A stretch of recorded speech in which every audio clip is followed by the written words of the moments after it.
Pa! Kadiana, paso pa. I have something for you. Wow!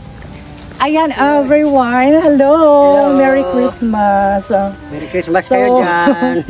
So, grabe po talaga yung mga farmers po natin, guys. Sobrang sisipag kasi kahit Paskong Pasko, nandito pa rin sila sa palayan para magtrabaho. Init at ulan yung kalaban nila dito, guys. Tingnan nyo, si Father kanina, tanghaling tapat, nandito pa rin siya sa palayan. Inanong ko yung sabwag kasi may yung kuhol. May alcohol. And ngayon, aabutin na naman sila ng napakalakas na ulan, guys. Malakas na maulan na. Ulan. So ngayon, Paskong Pasko, deserve ni Father magkaroon ng blessings. Kasi nga, naka-earn tayo sa pag-affiliate marketing ng Chanay. So ito na sa kanya, yung gift niya. Thank you. Chanay. So yan po yung kinita natin sa pag-affiliate marketing. Chanay! Thank you. Deserve niya yan. Sige, magkano? Bilangin natin. Bilangin natin, guys. Bilang. Isa, dalawa, tatlo, apat, lima. 5,000 pesos, guys. So, kaya, thank you so much po talaga, Lord, for all the blessings. Sige, balik mo dyan kasi baka malaglag. Baka mabasa, uulan na.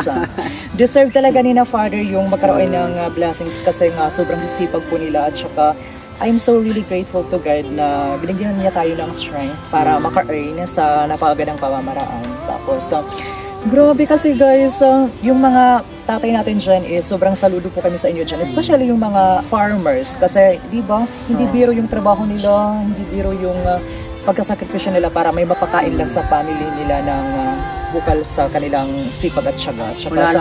Ulan at tamang pamamaraan lang po talaga.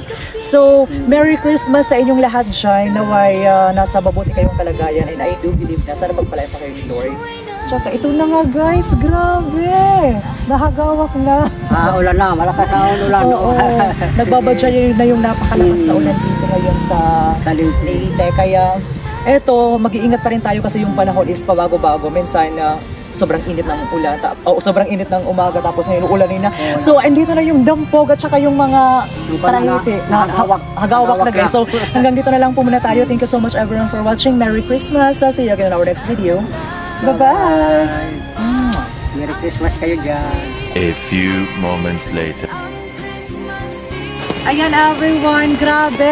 Sobrang lakas po talaga ng ulan kaya eto, pupunta na naman kami ng palayan. Hindi na namin pinauwi si Father kasi walang payong at saka medyo malayo. So, dadalhan na lang namin siya ng ulam niya ngayon which is itong, wow!